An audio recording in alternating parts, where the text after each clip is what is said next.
ಕರ್ನಾಟಕ ರಾಜಕೀಯದಲ್ಲಿ ಅತ್ಯಂತ ಪ್ರಭಾವಶಾಲಿ ಹಾಗೂ ನಿರ್ಣಾಯಕ ಶಕ್ತಿಯಾಗಿ ಗುರುತಿಸಿಕೊಂಡಿರುವ ಸಮುದಾಯ ಅಂದ್ರೆ ಅದು ಲಿಂಗಾಯತ ಸಮುದಾಯ.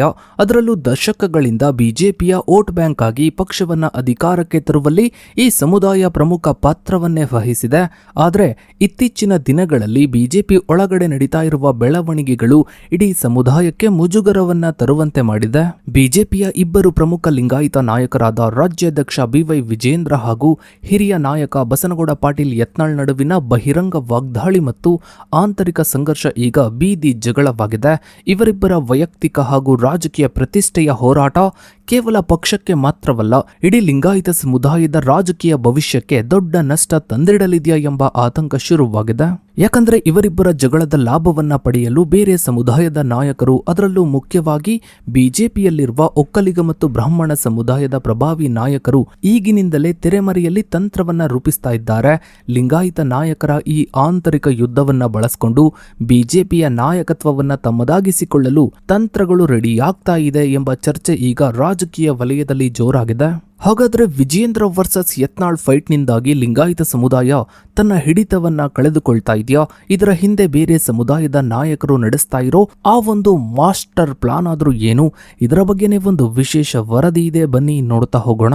ಸ್ನೇಹಿತರೆ, ಕರ್ನಾಟಕದ ರಾಜಕೀಯ ಇತಿಹಾಸದಲ್ಲಿ ಪ್ರಭಾವಶಾಲಿ ಮತ್ತು ಭೂಮಾಲಿಕ ಸಮುದಾಯಗಳಾದ ಲಿಂಗಾಯತ ಮತ್ತು ಒಕ್ಕಲಿಗರು ದಶಕಗಳಿಂದಲೂ ರಾಜಕೀಯ ಅಧಿಕಾರದ ಕೇಂದ್ರಬಿಂದುವಾಗಿದ್ದಾರೆ. ವಿಶೇಷವಾಗಿ ಬಿಜೆಪಿ ದಕ್ಷಿಣ ಭಾರತದಲ್ಲಿ ತನ್ನ ನೆಲೆಯನ್ನ ವಿಸ್ತರಿಸಲು ಲಿಂಗಾಯತ ಸಮುದಾಯದ ಏಕಮುಖ ಮತ್ತು ದೃಢವಾದ ಬೆಂಬಲವೇ ಮುಖ್ಯ ಕಾರಣವಾಗಿದೆ. ಮಾಜಿ ಮುಖ್ಯಮಂತ್ರಿ ಬಿಎಸ್ ಯಡಿಯೂರಪ್ಪನವರ ನೇತೃತ್ವದಲ್ಲಿ ಲಿಂಗಾಯತ ಸಮುದಾಯವು ಬಿಜೆಪಿಯ ಪ್ರಬಲ ಮತ ಬ್ಯಾಂಕ್ ಆಗಿ ಪರಿವರ್ತನೆಗೊಳ್ತು. ಇತ್ತೀಚಿನ ವರ್ಷಗಳಲ್ಲಿ, ವಿಶೇಷವಾಗಿ 2024ರ ಲೋಕಸಭಾ ಚುನಾವಣೆಯ ಸಂದರ್ಭದಲ್ಲಿ ಬಿಜೆಪಿ ಮತ್ತು ಜೆಡಿಎಸ್ ಮೈತ್ರಿಯು ರಾಜ್ಯದ ಪ್ರಮುಖ ಪ್ರಭಾವಶಾಲಿ ಸಮುದಾಯಗಳಾದ ಲಿಂಗಾಯತ, ಒಕ್ಕಲಿಗರು ಮತ್ತು ಬ್ರಾಹ್ಮಣರನ್ನ ಒಂದೇ ವೇದಿಕೆಗೆ ತರುವ ಮೂಲಕ ಒಂದು ರೀತಿಯ ಪ್ರಭಾವಶಾಲಿ ಜಾತಿಗಳ ಧ್ರುವೀಕರಣಕ್ಕೆ ಕಾರಣವಾಯಿತು. ಆದರೂ ಈ ಆಂತರಿಕ ಮೈತ್ರಿ ಮತ್ತು ಜಾತಿಯ ಸಮೀಕರಣಗಳು ದೀರ್ಘಕಾಲದವರೆಗೆ ಸ್ಥಿರವಾಗಿ ಉಳಿಯಲು ಸಾಧ್ಯವಾಗುತ್ತಿಲ್ಲ ಎಂಬುದನ್ನು ಪ್ರಸ್ತುತ ರಾಜಕೀಯ ಬೆಳವಣಿಗೆಗಳು ಸ್ಪಷ್ಟಪಡಿಸುತ್ತವೆ. ಪಕ್ಷದೊಳಗಿನ ಪ್ರಬಲ ಲಿಂಗಾಯತ ನಾಯಕರಾದ ರಾಜ್ಯ ಬಿಜೆಪಿ ಅಧ್ಯಕ್ಷ ಬಿವೈ ವಿಜೇಂದ್ರ ಹಾಗೂ ವಿಜಯಪುರ ನಗರ ಶಾಸಕರಾದ ಬಸನಗೌಡ ಪಾಟೀಲ್ ಯತ್ನಾಳ್ ನಡುವಿನ ಬಹಿರಂಗ ಮತ್ತು ನಿರಂತರ ವಾಗ್ದಾಳಿಯು ಇಡೀ ಲಿಂಗಾಯತ ಸಮುದಾಯಕ್ಕೆ ತೀವ್ರ ಮುಜುಗರ ಮತ್ತು ರಾಜಕೀಯ ನಷ್ಟವನ್ನ ಉಂಟು ಮಾಡಿದೆ. ಈ ಆಂತರಿಕ ಕಚ್ಚಾಟದ ಲಾಭವನ್ನ ಪಡೆದು ಪಕ್ಷದಲ್ಲಿ ದ್ವಿತೀಯ ಹಂತದಲ್ಲಿದ್ದ ಒಕ್ಕಲಿಗ ಮತ್ತು ಬ್ರಾಹ್ಮಣ ಸಮುದಾಯದ ಮುಖಂಡರು ಬಿಜೆಪಿಯ ಒಟ್ಟಾರೆ ನಾಯಕತ್ವದ ನಿಯಂತ್ರಣವನ್ನ ತಮ್ಮದಾಗಿಸಿಕೊಳ್ಳಲು ವ್ಯವಸ್ಥಿತ ತಂತ್ರಗಳನ್ನು ರೂಪಿಸ್ತಾ ಇದ್ದಾರೆ ಎಂಬ ಚರ್ಚೆಯು ಸದ್ಯ ರಾಜ್ಯ ರಾಜಕೀಯದಲ್ಲಿ ತೀವ್ರ ಸ್ವರೂಪವನ್ನ ಪಡೆದುಕೊಂಡಿದೆ. ಇನ್ನು ಸ್ನೇಹಿತರೆ, ಬಿವೈ ವಿಜೇಂದ್ರ ಮತ್ತು ಬಸನಗೌಡ ಪಾಟೀಲ್ ಯತ್ನಾಳ್ ನಡುವಿನ ಆಂತರಿಕ ಕದನವು ಕೇವಲ ವೈಯಕ್ತಿಕ ಪ್ರತಿಷ್ಠೆಯ ಹೋರಾಟವಲ್ಲ, ಬದಲಿಗೆ ಇದು ಪಕ್ಷದ ಮೇಲೆ ಯಡಿಯೂರಪ್ಪ ಕುಟುಂಬದ ಹಿಡಿತವನ್ನ ಸಡಿಲಗೊಳಿಸಲು ನಡೆಸ್ತಾ ಇರುವ ಒಂದು ವ್ಯವಸ್ಥಿತ ಆಂತರಿಕ ಬಂಡಾಯವಾಗಿದೆ. ಯತ್ನಾಳ್ ಅವರು ವಿಜೇಂದ್ರ ಅವರ ನೇತೃತ್ವವನ್ನ ಮೊದಲಿನಿಂದಲೂ ವಿರೋಧಿಸ್ತಾ ಬಂದಿದ್ದು, ಇವರನ್ನ ಕಲೆಕ್ಷನ್ ಮಾಸ್ಟರ್ ಹಾಗೂ ಯಡಿಯೂರಪ್ಪ ಅವರ ಮುಖ್ಯಮಂತ್ರಿ ಅವಧಿಯಲ್ಲಿ ಅಕ್ರಮವಾಗಿ ಹಣ ಗಳಿಸಿದ ವ್ಯಕ್ತಿ ಎಂದು ಸಾರ್ವಜನಿಕವಾಗಿಯೇ ಆರೋಪಿಸ್ತಾ ಬಂದಿದ್ದಾರೆ. ಮತ್ತೊಂದು ಪ್ರಮುಖ ಬೆಳವಣಿಗೆಯಲ್ಲಿ ಯತ್ನಾಳ್ ಅವರು ಯಡಿಯೂರಪ್ಪ ಮತ್ತು ವಿಜೇಂದ್ರ ಅವರ ವಿರುದ್ಧ ಅತ್ಯಂತ ಗಂಭೀರವಾದ ವೈಯಕ್ತಿಕ ದಾಳಿಯನ್ನೇ ನಡೆಸಿ, ಯಡಿಯೂರಪ್ಪ ಅವರು ಮೂಲತಃ ಲಿಂಗಾಯತ ಸಮುದಾಯಕ್ಕೆ ಸೇರಿದವರಲ್ಲ, ಬದಲಿಗೆ ಅತ್ಯಂತ ಸಣ್ಣ ಒಬಿಸಿ ಗುಂಪಾದ ಬಾಳೆಗಾರ ಶೆಟ್ಟರು ಸಮುದಾಯಕ್ಕೆ ಸೇರಿದವರು ಮತ್ತು ಇವರು ಲಿಂಗಾಯತ ಅಸ್ಮಿತೆಯನ್ನ ಬಳಸಿಕೊಂಡು ಪಕ್ಷದ ಹೈಕಮಾಂಡ್ ಮೇಲೆ ಒತ್ತಡವನ್ನ ಹೇರ್ತಾ ಇದ್ದಾರೆ ಎಂದು ಆರೋಪಿಸಿದರು. ಈ ವಾಗ್ದಾಳಿಯು ಕೇವಲ ವೈಯಕ್ತಿಕ ಟೀಕೆಗಳಿಗೆ ಸೀಮಿತವಾಗದೆ ರಾಜಕೀಯ ಮತ್ತು ಚುನಾವಣಾ ಸವಾಲುಗಳಿಗೂ ವಿಸ್ತರಿಸಿತು. ವಿಜೇಂದ್ರ ಅವರು ಶಿಕಾರಿಪುರ ವಿಧಾನಸಭಾ ಕ್ಷೇತ್ರದಿಂದ ಗೆದ್ದಿರುವುದು ಕಾಂಗ್ರೆಸ್ ಮತ್ತು ಈಗಿನ ಮುಖ್ಯಮಂತ್ರಿ ಡಿಕೆ ಶಿವಕುಮಾರ್ ಅವರೊಂದಿಗಿನ ಹೊಂದಾಣಿಕೆ ರಾಜಕಾರಣದಿಂದಾಗಿ ಎಂದು ಯತ್ನಾಳ್ ಗಂಭೀರ ಆರೋಪವನ್ನೇ ಮಾಡಿದ್ರು. ಕಾಂಗ್ರೆಸ್ ಪಕ್ಷವು ಶಿಕಾರಿಪುರದಲ್ಲಿ ಪ್ರಬಲ ಆಕಾಂಕ್ಷಿಯಾಗಿದ್ದ ನಾಗರಾಜ್ ಗೌಡ ಅವರಿಗೆ ಟಿಕೆಟ್ ನೀಡದೆ ವಿಜೇಂದ್ರ ಅವರ ಗೆಲುವಿಗೆ ಪರೋಕ್ಷವಾಗಿ ಸಹಕರಿಸಿದೆ ಎಂದು ಆರೋಪಿಸಿದ ಯತ್ನಾಳ್ ವಿಜೇಂದ್ರ ಅವರಿಗೆ ತಮ್ಮ ಶಾಸಕ ಸ್ಥಾನಕ್ಕೆ ರಾಜೀನಾಮೆ ನೀಡಿ ಪುನಃ ಸ್ಪರ್ಧಿಸುವಂತೆ ಮುಕ್ತ ಸವಾಲನ್ನ ಹಾಕಿದ್ರು. ಈ ನಿರಂತರ ಬಹಿರಂಗ ಸಂಘರ್ಷವು ಲಿಂಗಾಯತ ಸಮುದಾಯವನ್ನ ಆಂತರಿಕವಾಗಿ ವಿಭಜಿಸಿದ. ಈ ವಿಭಜನೆಯು ದಾವಣಗೆರೆಯಲ್ಲಿ ನಡೆಸಲು ಆಯೋಜಿಸಲಾಗಿದ್ದ ಶಕ್ತಿ ಪ್ರದರ್ಶನಗಳ ಮೂಲಕ ಇನ್ನಷ್ಟು ಸ್ಪಷ್ಟವಾಯಿತು. ವಿಜೇಂದ್ರ ಬೆಂಬಲಿಗರಾದ ಎಂಪಿ ರೇಣುಕಾಚಾರ್ಯ ಮತ್ತು ಅವರ ತಂಡವು ವಿಜೇಂದ್ರ ಅವರನ್ನ ಮುಂದಿನ ಮುಖ್ಯಮಂತ್ರಿ ಅಭ್ಯರ್ಥಿಯಾಗಿ ಬಿಂಬಿಸಲು ವೀರಶೈವ ಮಹಾಸಂಗಮ ಸಮಾವೇಶವನ್ನ ಆಯೋಜಿಸಲು ಸಿದ್ಧತೆಯನ್ನ ನಡೆಸಿದ್ರೆ, ಅದಕ್ಕೆ ಪ್ರತಿಯಾಗಿ ಯತ್ನಾಳ್ ಬಣವು ಅದೇ ದಾವಣಗೆರೆಯಲ್ಲಿ ಪ್ರತ್ಯೇಕ ಹಿಂದೂ ಸಮಾವೇಶವನ್ನ ನಡೆಸುವುದಾಗಿ ಘೋಷಿಸಿತು. ಈ ಬೆಳವಣಿಗೆಗಳು ಸಮುದಾಯದ ಪ್ರಮುಖ ಮಠಾಧೀಶರುಗಳನ್ನು ಇಕ್ಕಟ್ಟಿಗೆ ಸಿಲುಕಿಸಿದ್ವು. ಅಂತಿಮವಾಗಿ ನಿರಂತರ ಪಕ್ಷ ವಿರೋಧಿ ಚಟುವಟಿಕೆಗಳ ಹಿನ್ನೆಲೆಯಲ್ಲಿ ಮಾರ್ಚ್ 26, 2025ರಂದು ಯತ್ನಾಳ್ ಅವರನ್ನ ಬಿಜೆಪಿಯಿಂದ 6 ವರ್ಷಗಳ ಅವಧಿಗೆ ಉಚ್ಚಾಟಿಸಲಾಯಿತು.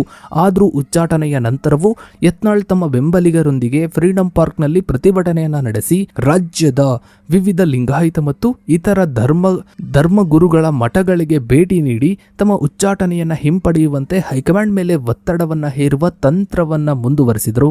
ಇನ್ನು ಸ್ನೇಹಿತರೆ, ವಿಜೇಂದ್ರ ಮತ್ತು ಯತ್ನಾಳ್ ನಡುವಿನ ಈ ಘರ್ಷಣೆಯು ಪಕ್ಷದ ಚುನಾವಣಾ ಶಿಸ್ತಿನ ಮೇಲೆ ಅತ್ಯಂತ ಗಂಭೀರ ಪರಿಣಾಮವನ್ನ ಬೀರಿದೆ ಎಂಬುದಕ್ಕೆ ಜೂನ್ 2026ರಲ್ಲಿ ನಡೆದ ವಿಧಾನ ಪರಿಷತ್ ಚುನಾವಣೆಯಲ್ಲಿ ನಡೆದ ಬೃಹತ್ ಅಡ್ಡ ಮತದಾನದ ಪ್ರಸಂಗವೇ ಸಾಕ್ಷಿಯಾಗಿದೆ. ವಿಧಾನ ಪರಿಷತ್ನ 7 ಸ್ಥಾನಗಳಿಗೆ ನಡೆದ ಚುನಾವಣೆಯಲ್ಲಿ ಆಡಳಿತದಲ್ಲಿರೋ ಕಾಂಗ್ರೆಸ್ ಪಕ್ಷವು ತನ್ನ ನಿರೀಕ್ಷಿತ ಬಲಕ್ಕಿಂತ 11ರಿಂದ 12 ಹೆಚ್ಚು ಮತಗಳನ್ನು ಪಡೆಯುವಲ್ಲಿ ಯಶಸ್ವಿಯಾಯಿತು. ಇದು ಎನ್ಡಿಎ ಒಕ್ಕೂಟದ ಶಾಸಕರಲ್ಲಿ ಭಾರೀ ಪ್ರಮಾಣದ ಅಡ್ಡ ಮತದಾನ ನಡೆದಿರುವುದನ್ನು ಬಹಿರಂಗಪಡಿಸಿದೆ. ಈ ಬಿಕ್ಕಟ್ಟಿನ ಹಿನ್ನೆಲೆಯಲ್ಲಿ ರಾಜ್ಯ ಬಿಜೆಪಿ ಅಧ್ಯಕ್ಷ ವಿಜೇಂದ್ರ ಅವರು ಹಿರಿಯ ಒಕ್ಕಲಿಗ ನಾಯಕ ಮತ್ತು ವಿಧಾನ ಪರಿಷತ್ ಸದಸ್ಯ ಸಿ.ಟಿ. ರವಿ ಅವರ ನೇತೃತ್ವದಲ್ಲಿ ಎನ್. ಮಹೇಶ್ ಮತ್ತು ಮಹೇಶ್ ತೆಂಗಿನಕಾಯಿ ಅವರನ್ನೊಳಗೊಂಡ 3 ಸದಸ್ಯರ ಸತ್ಯ ಶೋಧನಾ ಸಮಿತಿಯನ್ನು ರಚಿಸಿದ್ರು. ಜೂನ್ 27, 2026ರಂದು ಸಲ್ಲಿಕೆಯಾದ ಈ ಸತ್ಯಶೋಧನಾ ವರದಿಯು ಪಕ್ಷದ ಆಂತರಿಕ ಲೋಪದೋಷಗಳನ್ನು ಎತ್ತಿ ತೋರಿಸಿತು ಮತ್ತು ಚುನಾವಣಾ ಸಮಯದಲ್ಲಿ ತೆಗೆದುಕೊಳ್ಳಬೇಕಾಗಿದ್ದ ಮುನ್ನೆಚ್ಚರಿಕೆಗಳನ್ನ ತೆಗೆದುಕೊಳ್ಳಲಾಗಿಲ್ಲ ಎಂದು ಸ್ಪಷ್ಟಪಡಿಸಿತು. ಈ ಕ್ರಾಸ್ ವೋಟಿಂಗ್ ಅಡ್ಡ ಮತದಾನಕ್ಕೆ ಬಿಜೆಪಿಯೊಳಗಿನ ಪ್ರಾದೇಶಿಕ ಮತ್ತು ಆಂತರಿಕ ಬಣ ರಾಜಕೀಯವೇ ಮುಖ್ಯ ಕಾರಣ ಎಂದು ವಿಶ್ಲೇಷಿಸಲಾಗಿದೆ. ರಾಜ್ಯಸಭಾ ಚುನಾವಣೆಗೆ ಹುಬ್ಬಳ್ಳಿಯಿಂದ ವಿ. ನಾಗರಾಜ್ ಮತ್ತು ವಿಧಾನ ಪರಿಷತ್ ಚುನಾವಣೆಗೆ ಲಿಂಗರಾಜ್ ಪಾಟೀಲ್ ಅವರಿಗೆ ಟಿಕೆಟ್ ನೀಡುವ ಮೂಲಕ ಕೇವಲ ಒಂದು ನಿರ್ದಿಷ್ಟ ಬಣಕ್ಕೆ ಮಾತ್ರ ಹೈಕಮಾಂಡ್ ಮಣೆ ಹಾಕಿದೆ ಎಂಬ ಅಸಮಾಧಾನವು ಈ ಬಂಡಾಯಕ್ಕೆ ಪ್ರಮುಖ ಕಾರಣವಾಗಿತ್ತು.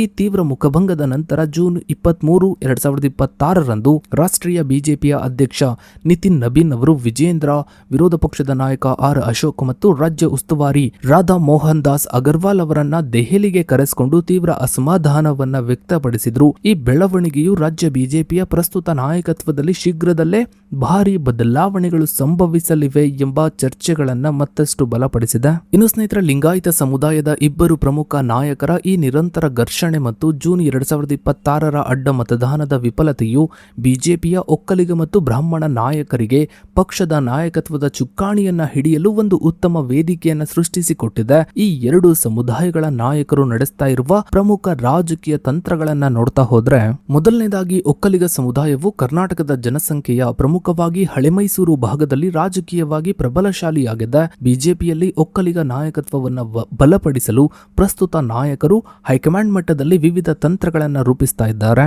ಮೊದಲನೇದಾಗಿ ಆರ್. ಅಶೋಕ್ ಅವರ ರಾಜಕೀಯ ಹಿಡಿತ, ಸಿ.ಟಿ. ರವಿಯವರ ಸಿದ್ಧಾಂತ ಆಧಾರಿತ ರಾಜಕೀಯ, ಮೂರನೆಯದಾಗಿ ಜೆಡಿಎಸ್ ಮೈತ್ರಿಯ ಬಳಕೆ. ಇನ್ನು ಸ್ನೇಹಿತರೆ, ಎರಡನೆಯದಾಗಿ ಬ್ರಾಹ್ಮಣ ಸಮುದಾಯವು ಜನಸಂಖ್ಯೆಯ ದೃಷ್ಟಿಯಿಂದ ಕಮ್ಮಿ ಇದ್ರೂ ಕೂಡ ಪಕ್ಷದ ಬೌದ್ಧಿಕ ಮತ್ತು ಸಂಘಟನಾತ್ಮಕ ಹಿಡಿತದಲ್ಲಿ ಇವರ ಪಾತ್ರ ಅತ್ಯಂತ ಪ್ರಮುಖವಾಗಿದೆ. ಬ್ರಾಹ್ಮಣ ಮುಖಂಡರಾದ ಕೇಂದ್ರ ಸಚಿವ ಪ್ರಹ್ಲಾದ್ ಜೋಶಿ ಮತ್ತು ರಾಷ್ಟ್ರೀಯ ಸಂಘಟನಾ ಪ್ರಧಾನ ಕಾರ್ಯದರ್ಶಿ ಬಿ.ಎಲ್. ಸಂತೋಷ್ ಅವರು ಜಂಟಿಯಾಗಿ ಕೆಲವು ಕಾರ್ಯತಂತ್ರಗಳನ್ನು ಅನುಸರಿಸ್ತಾ ಇದ್ದಾರೆ.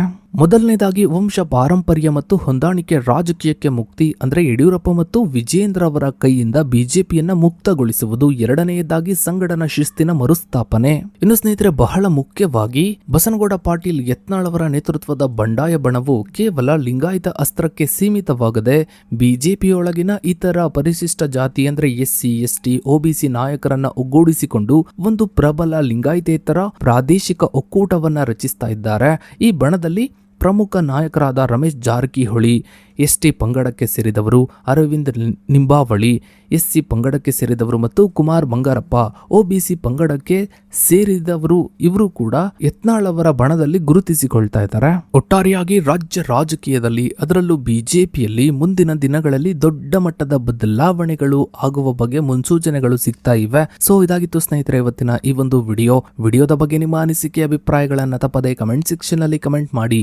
ಹಾಗೆ ವಿಡಿಯೋಗೊಂದು ಲೈಕ್ ಮಾಡ್ತಾ ವಿಡಿಯೋನ ಆದಷ್ಟು ಎಲ್ಲ ಕಡೆ ಶೇರ್ ಮಾಡಿ. ನೀವಿನ್ನು ನಮ್ಮ ಚಾನಲ್ಗೆ ಸಬ್ಸ್ಕ್ರೈಬ್ ಆಗಿಲ್ಲ ಅಂದ್ರೆ ಕೆಳಗಡೆ ಕಾಣ್ತಾ ಇರೋ ಸಬ್ಸ್ಕ್ರೈಬ್ ಬಟನ್ ಕ್ಲಿಕ್ ಮಾಡಿ.